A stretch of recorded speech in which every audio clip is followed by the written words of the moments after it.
Now, I feel like it's kind of my duty as a parent of a child with special needs to kind of inform you about what that life is like. I mean, people probably think, well, your child's nothing like you. Well, no, that's not true at all. They have traits. My daughter does, just like in our other children. I mean, like example, my daughter is much like my wife. She loves to have a schedule. She demands that schedule, and when that schedule is not met, she's a total bitch, just like my wife. But on the other hand, she's like me because she loves to do and say inappropriate shit at all times. And here's an example of that. I bring her everywhere with me. She just turned 10. And I love to bring her to like clothing stores because she likes clothes. But you never know what Maddie's going to do because even though she's 10, she developmentally is like at a 3-year-old level. So last year we went to Abercrombie and Fitch, and I know I'm too old to be there, but okay, I'm there. And I'm trying on like a large, which fit like a medium, because that's their fitting chart, I guess, sizes. And she's in there with me because I don't know what she's going to do. And I'm like, honey, hang out in the dressing room a minute. I want to go around the corner and look on the mirror and see if this works. I'm not out 5 seconds. Streaker comes flying by. Yeah, it's Maddie, just wearing her underpants, racing through the Abercrombie and Fitch. Now, I don't know if you're aware in the current climate that we live in, it is really frowned upon for a middle-aged dude to try to chase down a half-naked 9-year-old girl in public.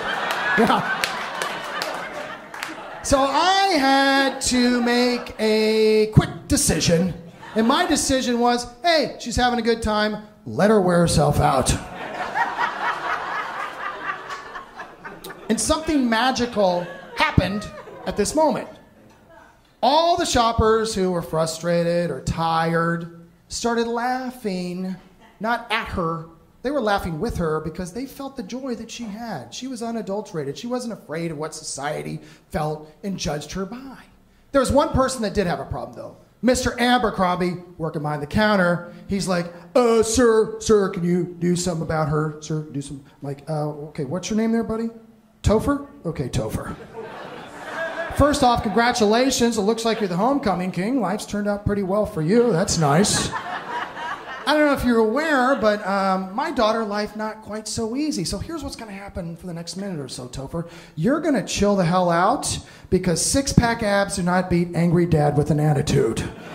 And also, there are naked pictures of dudes all over the walls of this Abercrombie and Fitch, and I'm not saying crap. So at that point, I finally became a great dad for about a minute, and it felt good. That's just the way life can work, okay? But I don't like to try to sugarcoat it too much. You really do have to be like 3 steps ahead when you have a child with special needs. Like, I got my kids a dog. I named him Angus, which seemed like a good name for a black lab, right? Well, problem is Maddie could not pronounce her G's. So Angus was not a good name after all. Oh, the story gets progressively worse. Then I get a call from her teacher one day. So today, Mr. Long, we were discussing things that we love to play with. And Maddie said she loves to play with her anus. So Child Services will be contacting your anus soon. Yeah. Now I do not have to make up jokes. These are my life.